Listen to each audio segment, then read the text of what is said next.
like yours more. Okay, ready? On this week's episode, it's Revenge of the Ford. If you're wondering if your Ford distributor has gone bad, this is the video for you. Alright, ready? In this video, we're going to show you all you need to know about the OBD1 Ford distributor. Can Project Sullivan fix this truck? Stay tuned and find out.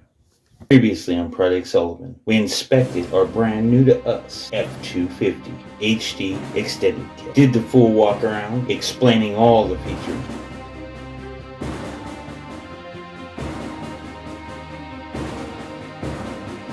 Then we tried to get it running. Since we already put oil in it, we went ahead and put a fuel pressure test on it. We discovered it had no fuel pressure. Maybe the fuel pump was the problem, like we were originally told. We went to the fuel pump wiring to check the voltage going to the fuel pump. It only had about 5 to 7 volts of power. We then checked the safety switch inside the cab on the passenger side of the truck. We moved to the fuel tank switch, which is another problem with these fuel systems. We checked the relays as well. I disconnected the door buzzer that seemed to be plaguing it. After taking off the gas cover, I checked the fuel toggle switch with my handy-dandy multimeter. Then we rigged up a fuel bypass to get the fuel pump voltage up to 12 volts, and we got it running.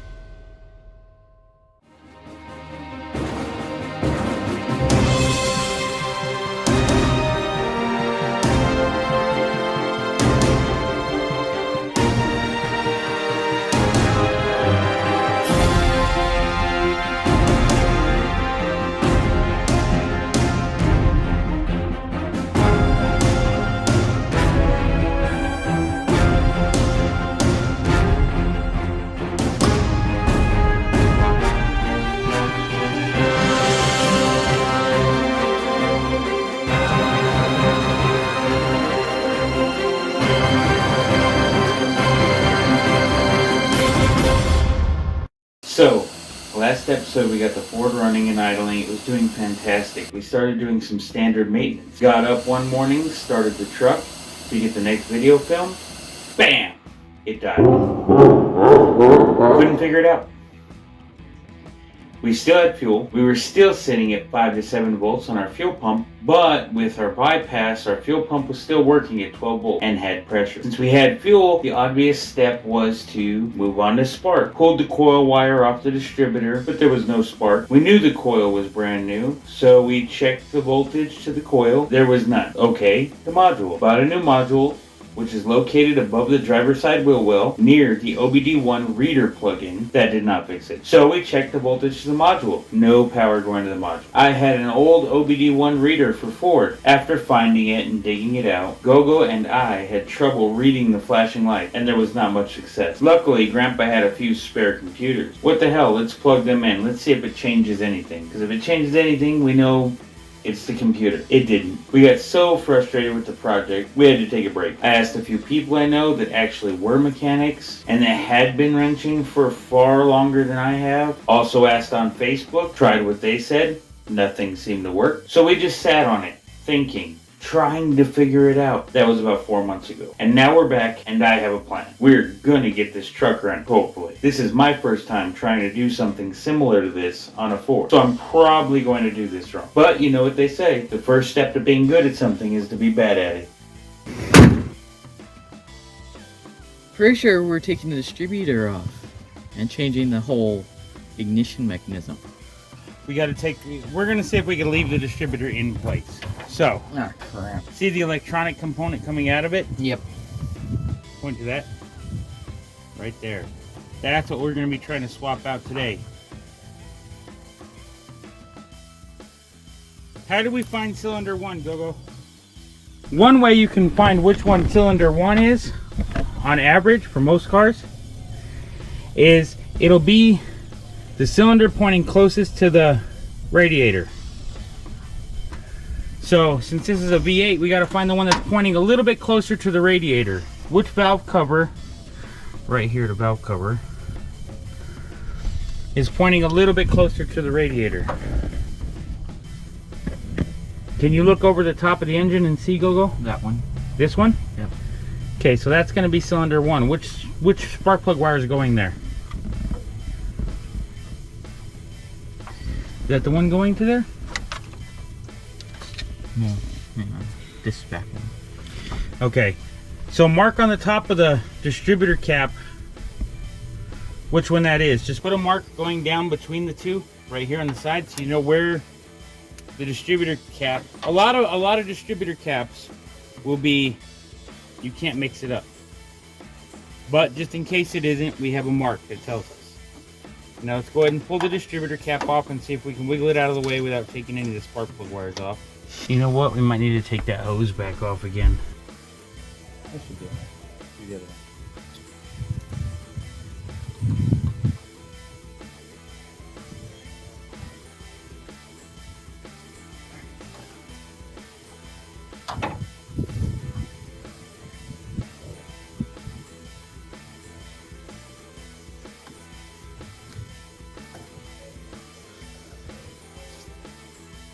That rotor right there in the center, Okay. you should be able to just pop that off. This?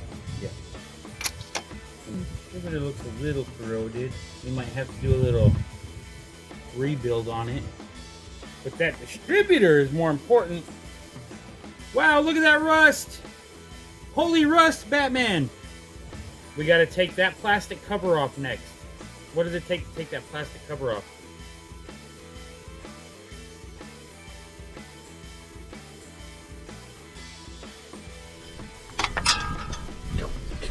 And that's lost forever. Do you think that song's patented where we can't use it? What song? I'm gonna miss her. So when we drop a tool down and I'm gonna miss her when I get home. Let's go ahead and mark that just in case it's got to stay in a certain orientation. Alright, now Yeah. What's the next step, Gogo? taking off that metal piece. Yep. You want to use a 1/4 inch to take these off, or any bit driver that happens to be lying around. Don't let go. Touch the screws. I'm gonna miss that screw when I get home. Because then we got to figure out where everything goes. I don't even know what the firing order is on this truck. That's because it's a Ford. It shows a Chevy 350 everybody does. Do we have to pull the distributor out to do this? How do we got to do this? They use a different size nut for every damn thing on this thing. This bolt right here is the one we got to take off to get that distributor out. I'm sorry, there's so much stuff you have to realign. You got to make sure you got it right. Okay, so let me go like this. Figure it out when we get to editing. Alright.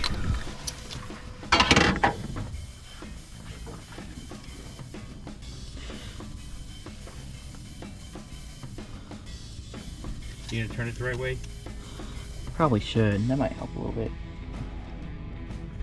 Every time. Hey, I have done a pretty good job of hiding it on their YouTube, but I don't know if you know. I don't care. That's a funny thingy. Flathead.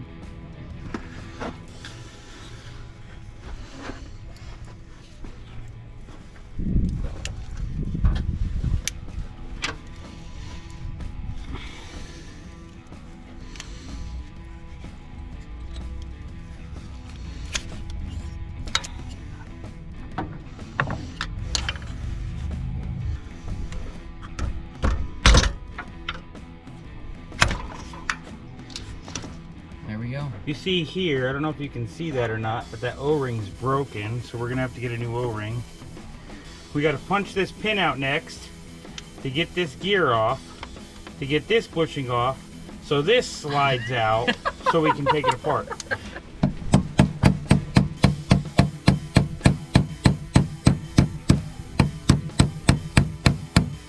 Glad you found that specially designed tool for this, Gogo. Right. And for the low price of $750, we can sell you our specially designed tool. For a short fee of $9.99, you could get your own specially designed tool. God dang it. Okay, now that you take the one out with the other and get it stuck, you want to take the other one back out.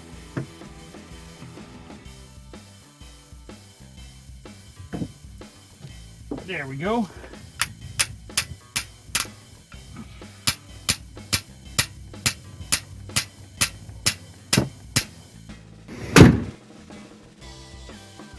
Let's use the world's biggest hammer.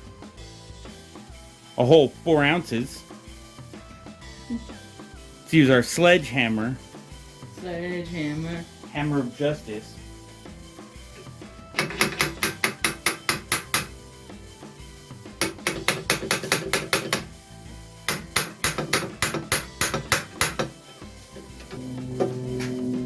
What, did you get a puller? And it's just a general puller, so. I got one on me. Oh. It looks like it's bending the puller. That puller's bending. I don't think that puller's strong enough. Not fair play, bro. Take them.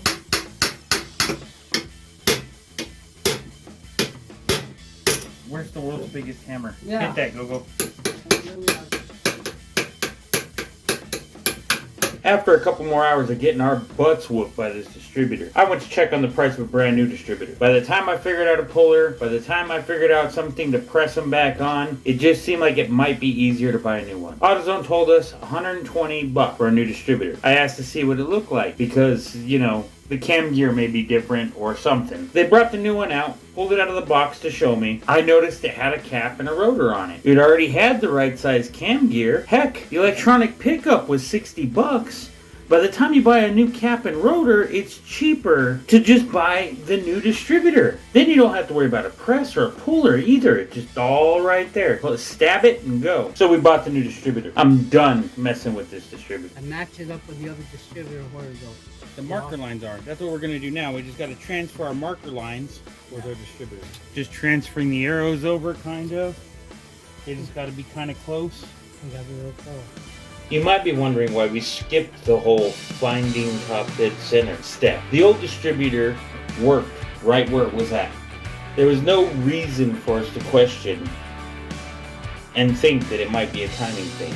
This is why we place so many marks on the distributor, so that we can just stab the distributor back to where it was instead of having to find top dead center. Because as long as it's in time with where it was, it'll still be on time to top dead center. As long as we're close enough to turn the distributor to get the timing on par, we should be fine.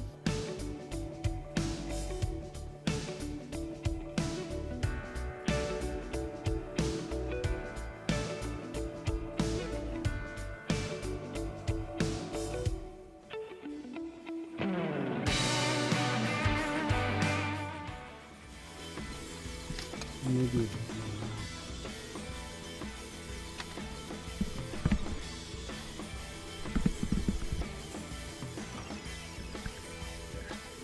That arrow line up right there? You get all the way down? Yeah, it went all the way down. Oh, good. No, it doesn't. Just a hair off, isn't it? Yeah. How far? So just to try it out, let me throw this on there. We could change the distributor cap in a minute. Yeah, I wouldn't. After we twist it. If it's spin, it'll come up. Down. I'm just putting it finger tight. We're gonna want it to be able to move later. Connect the Alright, let me go power. in there to start it. Hello, GoPro. Tell me when. Go ahead.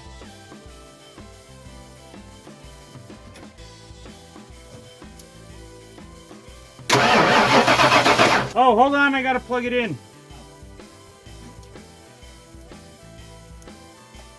Try again. All right, now try.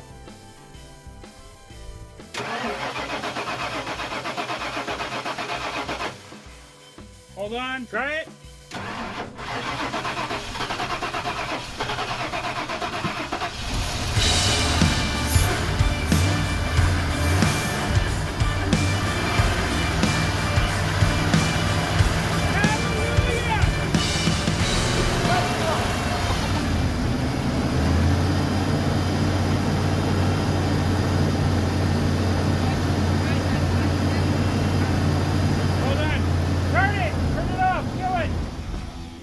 We gotta tighten that distributor. Let's change that distributor cap. Alright. We got it. Really, I couldn't tell. I might have figured it out, David. About time.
right?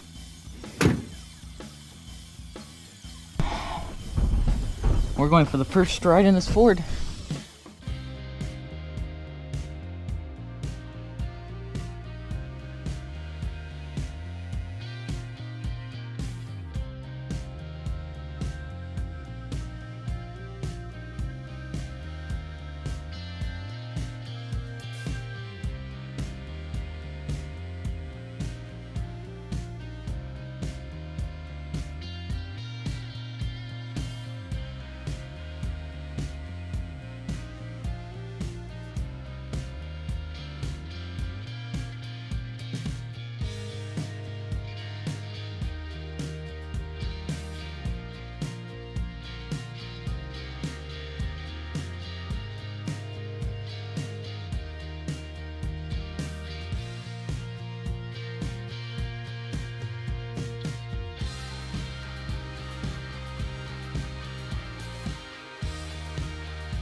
It's alive! We finally got this Ford to run. Thank you for watching this week's Project Sullivan. If you like this week's episode on Project Sullivan, like and subscribe. And if you didn't like it, comment anyway.